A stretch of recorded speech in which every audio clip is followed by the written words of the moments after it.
Welcome to everything Gujarati channel. તો પાછલા વિડીયોના અંદર આપણે થોડાક પ્રિપોઝિશન અને એમના મિનિંગ શીખ્યા. તો આજે બીજા થોડાક નવા શબ્દો સાથે જોઈશું કે એને ઇંગ્લિશમાં એનો મિનિંગ શું થાય છે. તો આ બધા જે છે એ પ્રેપોઝિશન્સ છે જે આપણે સેન્ટેન્સીસના અંદર વાપરીએ છીએ. તો ચાલો જોઈએ એના મિનિંગ શું છે. પહેલું છે વચ્ચે. વચ્ચે એટલે બિટવીન. બિટવીન, વચ્ચે. દરમિયાન. દરમિયાન એટલે ડ્યુરિંગ. ડ્યુરિંગ, દરમિયાન. પાસે યા નજીક એટલે નિયર. પાસે યા નજીક એટલે નિયર. દૂર. દૂર એટલે ફાર. બાજુમાં. બાજુમાં એટલે બિસાઇડ. અને ઉપરાંત એટલે બિસાઇડ્સ. બિસાઇડ, બાજુમાં.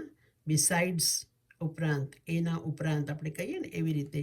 તો આપણે નેક્સ્ટ વિડીયોના અંદર આ જ બધા પ્રિપોઝિશનને સેન્ટેન્સીસ સાથે જોઈશું.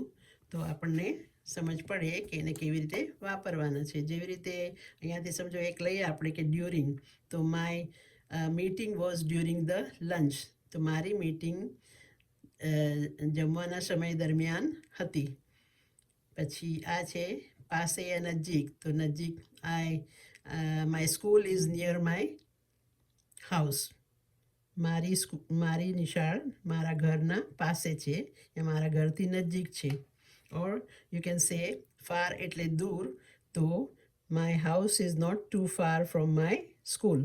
તો મારી નિશાળ મારા ઘરથી બહુ દૂર નથી. તો આ રીતે આપણે એમનો ઉપયોગ કરીશું. બીજા વિડીયોમાં આપણે સેન્ટેન્સીસ સાથે શીખીશું.